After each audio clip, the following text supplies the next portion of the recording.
It constitutes a truly terrible stain upon the entire development of our bilateral relations. During that military operation, President Nicolas Maduro himself was captured, along with the First Lady, the first combatant, Celia Flores.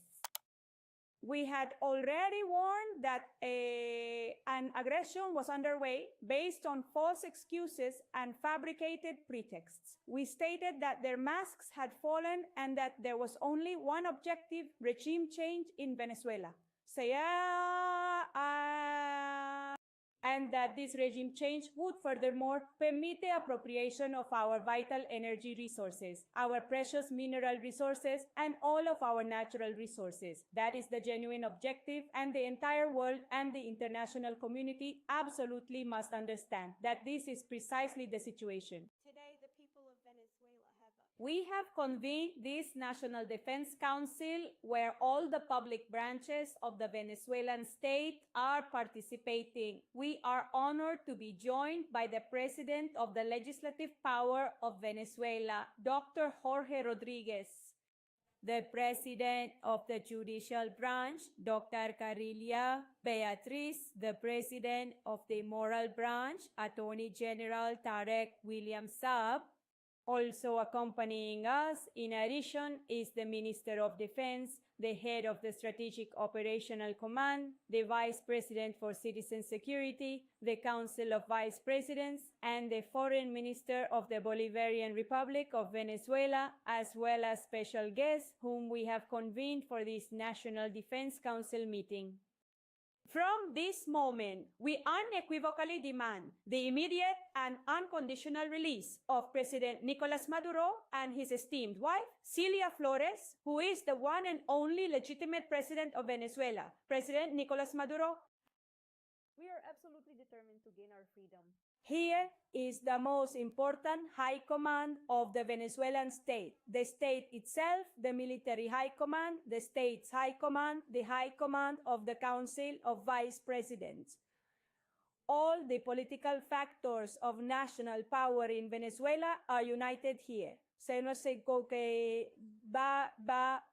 But also, in the streets of Venezuela, there's a populace that has mobilized in response to a call already made by the President of the Republic. And he had warned, if anything were to happen to President Nicolas Maduro, the people to the streets activated a body of militants at their respective workplaces, activated the Bolivarian National Armed Forces, activated and deployed throughout the entire national territory, the citizen security agencies fully activated, all of Venezuela's national power fully activated, no empires nor of empires in decline.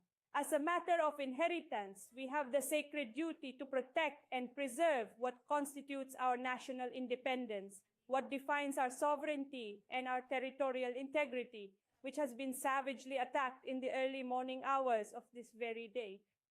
The international community has come together, uniting and amplifying its voices in a powerful show of support for Venezuela, from nations across China, Russia, Latin America, the Caribbean, Africa, and Asia.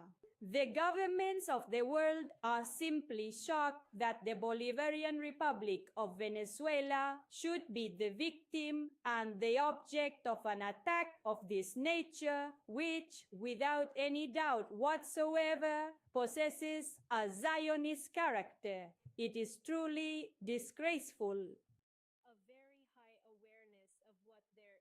And the conscious Venezuelan people, yes, the Venezuelan people, with the sacred fire of their homeland burning brightly within them, are profoundly indignant at what is nothing less than the illegal, illegitimate kidnapping of their president and the first lady, the first combatant, Celia Flores. All of Venezuela is now activated, and the decree, which has already been signed by President Maduro, the one and only legitimate president of Venezuela. There is but one president in this entire country, and his name is Nicolas Maduro Moros. And with the decree having been duly signed, we are now in the process of proceeding here within the framework of this National Defense Council to formally present it to the esteemed President of the Supreme Court of Justice for its due constitutional backing before the Constitutional Chamber. May no blockade ever be put into effect. What was done to Venezuela today can be done to anyone. That brutal use of force to twist the will of nations, they can inflict on any country. Today, they did it to the people of Bolivar.